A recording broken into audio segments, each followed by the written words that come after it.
the 16, you don't see him there?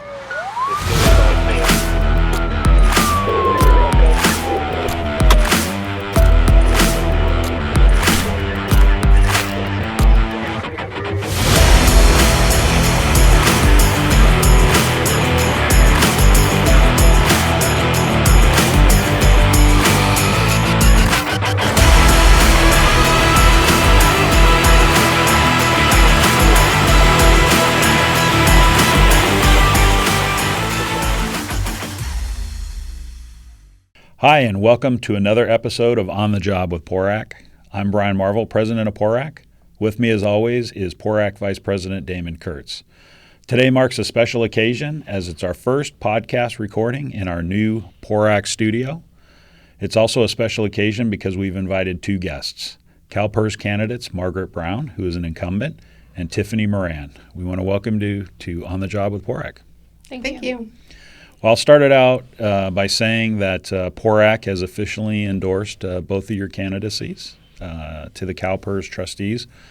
I think we've been involved in obviously endorsing candidates in the past, but I think this is the first time PORAC's actually we're putting ads in our magazine. We're going to promote you on our social media, and we're going to get the word out the best we can to get our members that are actually in the CalPERS system to vote and support you. I think it was vitally important when the former trustee, Jason Perez, actually beat out a candidate who was probably, by all accounts, was supposed to be a shoo-in, and he worked his tail off and he won. And I think that wound up being good for public safety because it was so important to have somebody on there that's public safety related. And I know Tiffany comes from a public safety background, and we'll talk a little bit about that later. But why don't we just start off by, when we do some introductions, we'll start off with Margaret first and just talk a little bit about who you are and your background and why you're running for the CalPERS trustee spot. Great. Well, thank you for inviting me here and for PORAC's endorsement. As you said, with Jason's race and win, it was such an upset, but Jason knew because he had PORAC's and public safety support that he was going to win. He knew all along. And it just shows that if you can muster the manpower to come out and vote, that you can really make a difference for public safety members. So my name is Margaret Brown. I'm 61 years old. I'm a CalPERS retiree.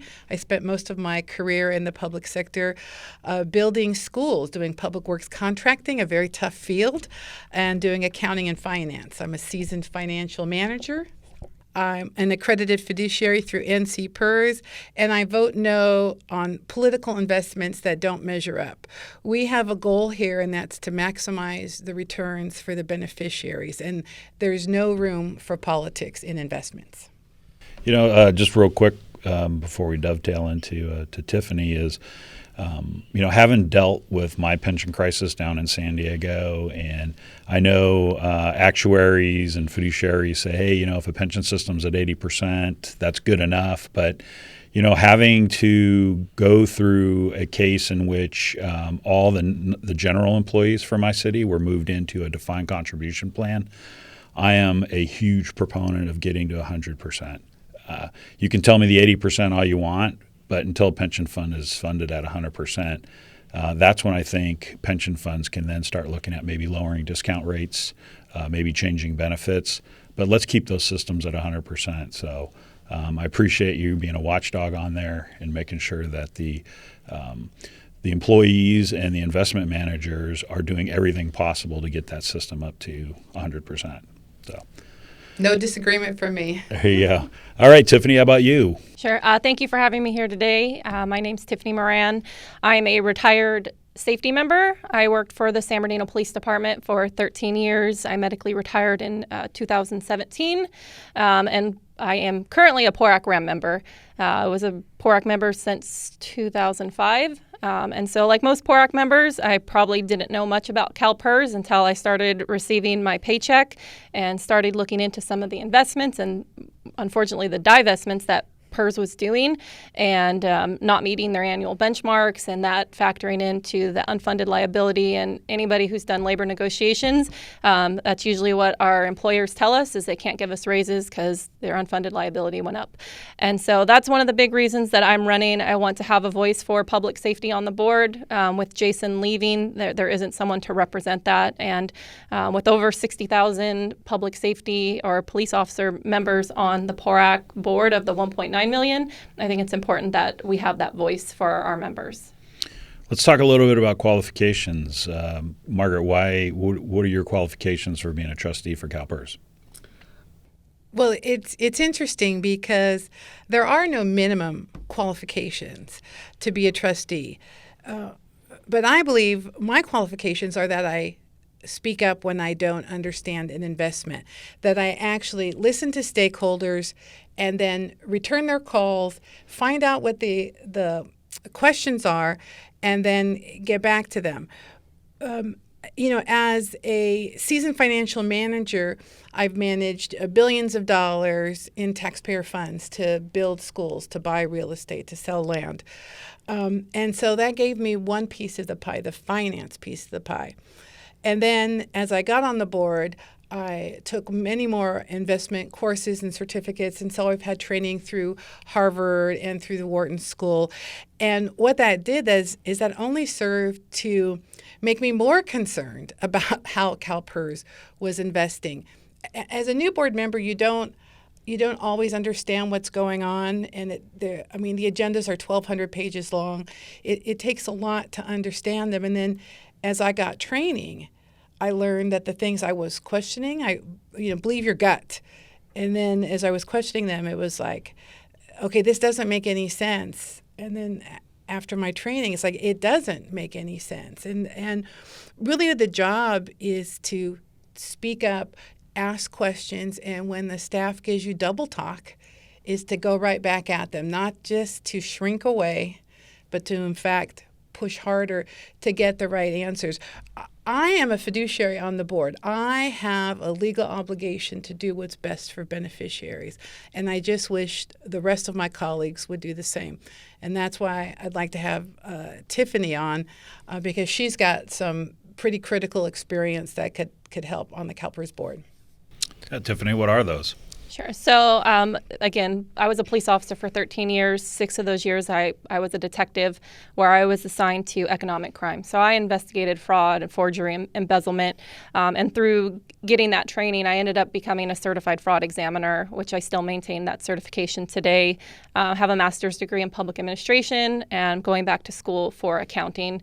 And I think just that nose for sniffing out the BS and figuring out when things are wrong and questioning it and not being afraid to question it and speak up on behalf of all the members, and just be that voice of common sense really is what it boils down to for me.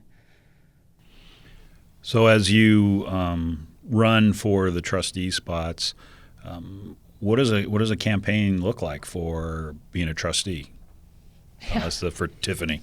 Yeah, it's difficult. I've never run for a public office. I mean, I ran for, stuff with my local POA board, but when you know everybody, it's a little different. So thankfully, I got in touch with Margaret, and we've kind of been working hand in hand and going out and talking to the retirees. They're a bigger turnout of voters. And then just going out to the public safety agencies and to different police officer associations and deputy sheriff associations and getting the PORAC members just to know what this position does and why it's so important and why you need to be involved. And, your vote counts, and you need to, get your ballots in and have that voice of common sense, because this is our retirement fund. How about you, Margaret? So I have a degree in political science, and I have worked on campaigns and run for office before, so I know a little bit about it. It's a little different, though, with CalPERS, because you don't get a list of the voters. They don't provide you the list. And so it's so much more important that we work with associations like PORAC or with the retiree groups in order to get your message out to them. And like Tiffany said, we are going one-on-one to as many meetings as we can, even with COVID, to try to personally connect to the members to explain to them why it's important that they vote for us, and that we're in it for them. We are retirees and we're in it for them. Tiffany's retired public safety, and we're in it for the members. We're not in it for ourselves. We're not in it for a union. We're in it to help the members. It's my pension and it's my children's pension, and it needs to be there for all of us. You know, as somebody that has experience sitting on trusts, it's refreshing to hear your guys' approach and the personal dedication that you have and the passion for this that you have, because often you'll have folks that are sit on these boards and they go through their motions. It's kind of what you're talking about. They don't delve into the issues, sometimes don't have that individual thought process, and someone makes a motion and they're not necessarily paying attention and they just say aye and they move on.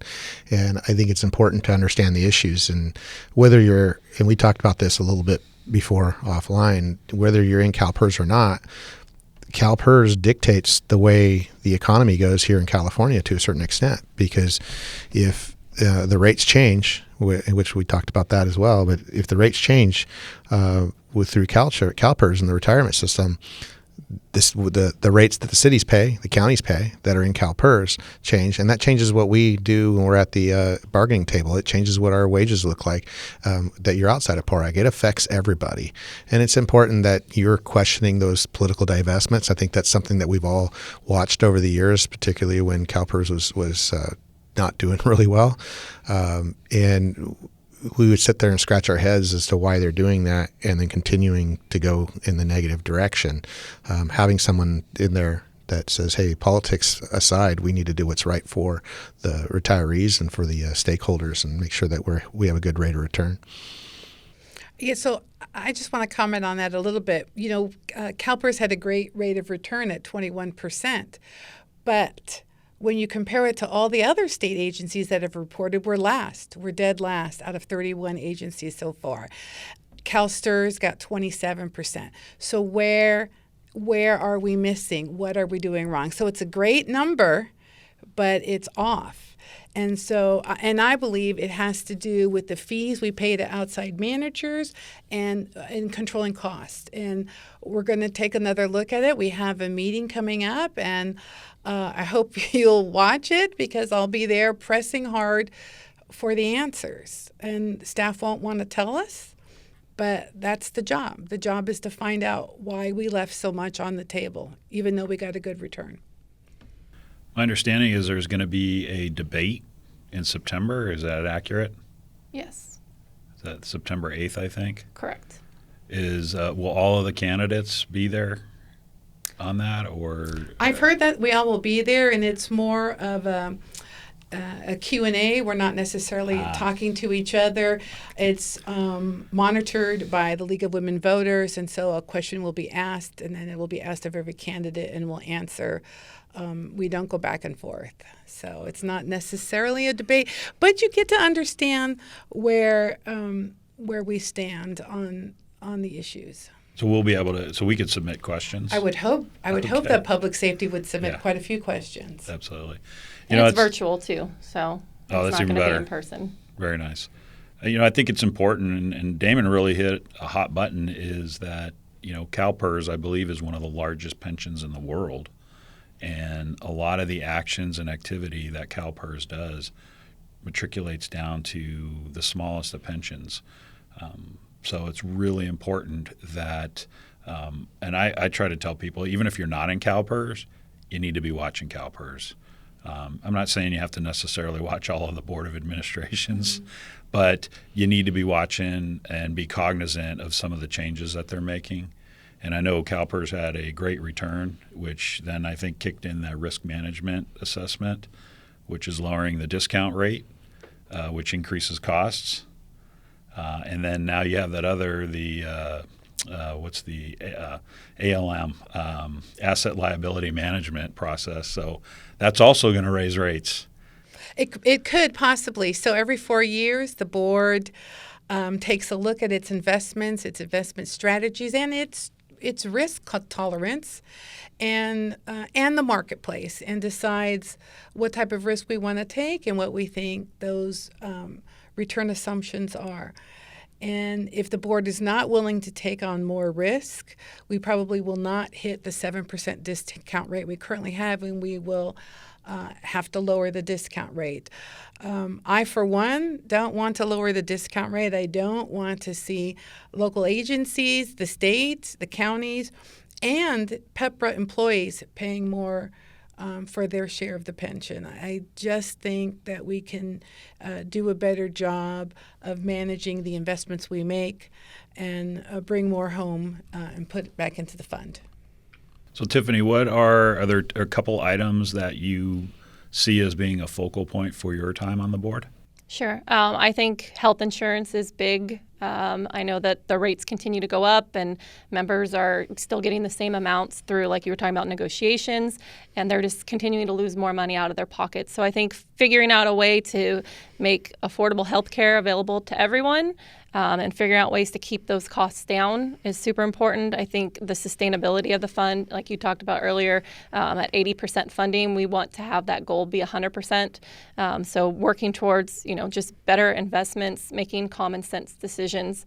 I always say, I love sea turtles, and my grandmother that was her favorite animal, and I would love to save them, but I'm not going to put all my eggs in that basket when it's not going to give me a good return. And so I think just making wise decisions, like Margaret voting no on anything politically motivated, that's not our job to do that. I want to vote with the facts, not my feelings.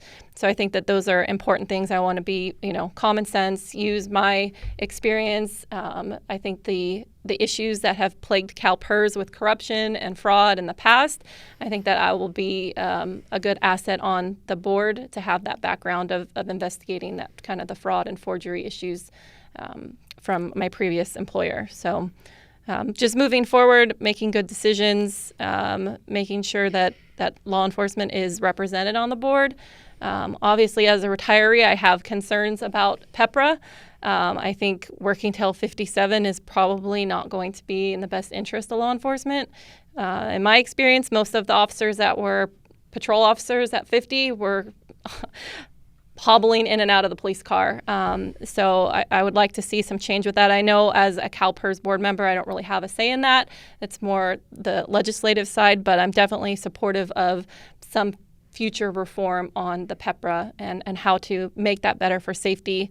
Again, I think that the statistics are officers live like 5 to 8 years after retirement. And so when you move the retirement age from 50 to 57, most officers aren't even living that long on a nationwide average. So I think it's important to have that voice of someone who understands public safety on the board.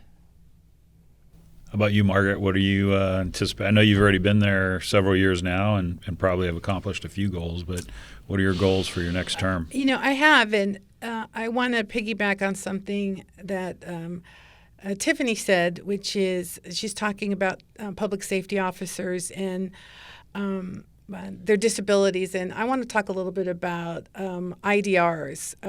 The one thing the board gets to do is hear appeals from the ALJ if, in fact, their IDR, their disability retirement is denied, and those come to the board. And unfortunately, though, they typically come to the board and they are maybe there's 10 or 20 at a time, and they're in a lump sum. They're a group, and they vote as a group, and it's very difficult. It's a lot of medical detail to read through, and I read through all of it, and then I'm up for nights. I don't sleep because of some of the information I see in there, and typically there's a technicality that maybe a public safety member did not get the retirement, and the board has an opportunity to take more information or hold a hearing, but that requires a second. And this just happened recently. There were some police officers who were granted a disability retirement, and then it was taken back for a technicality. And I motioned that we go back and that we deny the ALJ decision, and it failed for a lack of a second. And I think that with Tiffany on the board along with me, that we can really get more of those appeals looked at closely with a sharp eye as to what is really going on. Is that public safety member really disabled? Can we get them their pension now without making them have to go back through the process again due to a technicality? That's something that I think every member in public safety, whether you're a cop, fireman, whatever it may be, needs to listen to that. As someone that sat on a trust, I used to be the chairman of the insurance trust for PORAC, and I still sit on it today, and we hear appeals, whether it's medical or disability claims. And it's quite shocking to me that CalPERS gets them in a lump sum of, say, 10 to 20 appeals, and then makes a motion or lack of a motion on those appeals without actually individually looking at each case. And as someone who could potentially be medically retired at some point, like Tiffany or someone else who's gone through something like that, and it can be quite traumatic for someone because it's not always expected, and to not even be given the ability to have their appeal heard and have an affirmative action on their individual case, not just be lumped in with a bunch of other folks. It's a little shocking to me. So, I guess my point is every member out there should listen to that, because your claim could be going across CalPERS' desk and could be dismissed like other ones. And that's why we need people that aren't just fiduciary, that they're not looking at the fiduciary responsibilities, but they're also remember that this is about people at the end.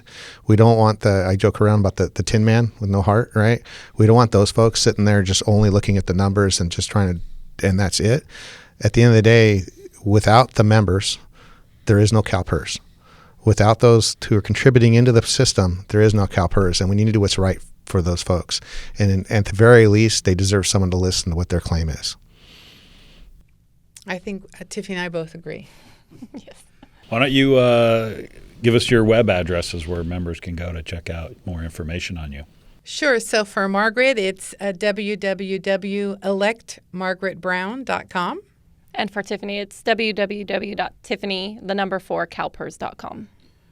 So what will the ballots look like when they come in the mail?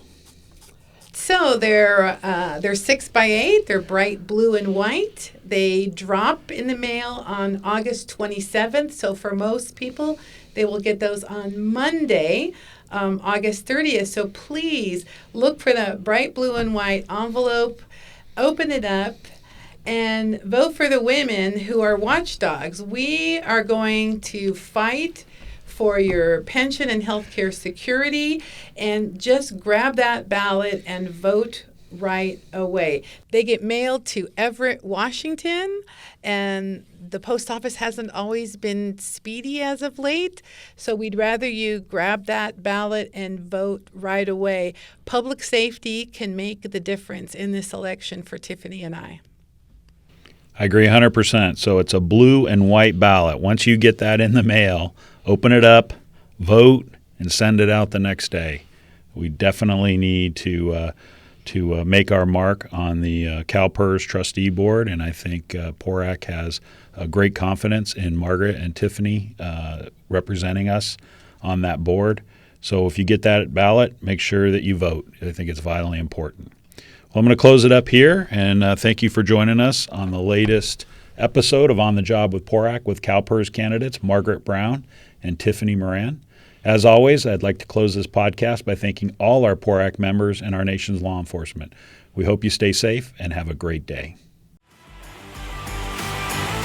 PORAC is California's largest law enforcement organization and the largest statewide association in the nation, representing over 77,000 public safety members since 1953. Our monthly podcasts, as well as past episodes, are available on PORAC.org, iTunes, Spotify, iHeartRadio, PORAC's YouTube channel, or where popular podcasts are downloaded. Be sure to follow us on all our social media platforms and tag us with your suggestions for future show topics. To learn more about our organization, visit us at PORAC.org.